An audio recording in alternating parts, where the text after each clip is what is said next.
মার্কিন president Donald ট্রাম্পের অদ্ভুত শুল্ক নীতির কারণে বিশ্বের অর্থনৈতিক ব্যবস্থা ভেঙে পড়ার দ্বারপ্রান্তে চলে গিয়েছিল। যুক্তরাষ্ট্রে তো মন্দা নিজেই ডেকে আনছিলেন খোদ মার্কিন প্রেসিডেন্ট। অবশেষে আত্মঘাতী সিদ্ধান্ত থেকে ৩ মাসের জন্য সরে এসেছেন ট্রাম্প নিজেই।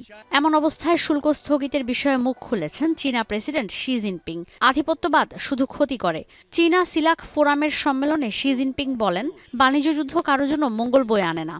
中国同拉美和加勒比国家都是全球南方重要成员，独立自主是我们的光荣传统。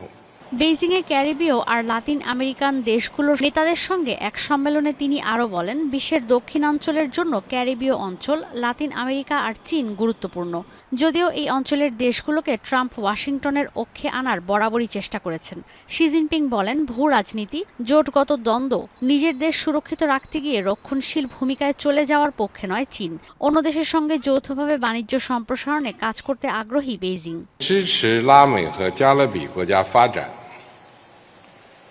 中方将向拉方提供660亿元人民币信贷资金额度。 বিশ্লেষকরা বলছেন, বাণিজ্য যুদ্ধ স্থগিতের সিদ্ধান্ত নিয়ে দেশকে নিজের তৈরি করা খাদের কিনারা থেকে ফিরিয়ে এনেছেন ডোনাল্ড ট্রাম্প। বিশ্বের শীর্ষ অর্থনীতির দুই দেশের দ্বিপাক্ষিক বাণিজ্য পক্ষাঘাতগ্রস্ত হতে হতেও হয়নি।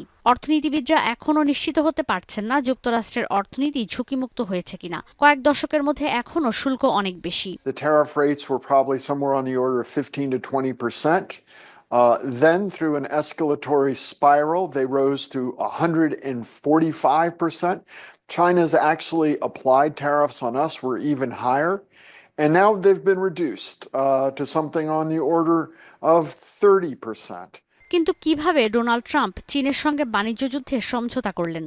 বিভিন্ন গণমাধ্যমের বিশ্লেষণে উঠে এসেছে তার উত্তরও। বিশ্লেষকরা বলছেন, দেশের অর্থনৈতিক মন্দা টের পেয়ে নিজের পায়ে নিজে কুড়াল মারছেন না ট্রাম্প। দুই পক্ষ থেকেই পারস্পরিক শুল্ক ১১৫% থেকে কমিয়ে আনার বিষয়টি আপাত দৃষ্টিতে কিছুটা অবাক করার মতো হলেও এতে সম্মতি রয়েছে দুই দেশের। বেইজিং বলছে, আপাতত সিদ্ধান্ত থেকে সরে আসার কোনো সম্ভাবনা নেই, যে সিদ্ধান্তে সম্মত যুক্তরাষ্ট্র। The Chinese can say that we faced the bully down. We made no real concessions, and we saw a 145% tariff reduced to 30%, with possible further reductions on the way. They can say that standing firm, retaliating when necessary, achieved the appropriate goals. তবে রয়েছে আশঙ্কার বার্তাও। বিশ্লেষকরা বলছেন, এই বাণিজ্য যুদ্ধ এখনো শেষ হয়নি। শুল্ক আরোপ হঠাৎ করে ট্রাম্পের মাথা থেকে গায়েব হয়ে যাবে না। এখনো সেমিকন্ডাক্টর, ফার্মাসিউটিক্যালস, তামা, বিরল খনিজ শুল্কের আওতায় রয়েছে। সাময়িক চুক্তিতে অর্থনীতি বিভক্ত হওয়া আপাত দৃষ্টিতে সম্ভব হলেও পুরোপুরি মন্দা ঠেকাতে শুল্কের আওতায় থাকা পণ্যের তালিকা পুনর্মূল্যায়ন করতে হবে, যেন ২০০৮ সালের মহামন্দার মতো কোনো পরিস্থিতি ফিরে না আসে। ঈশিতা ব্রহ্ম, এখন বিশ্ব। সানবিট সব দিবে সামাল।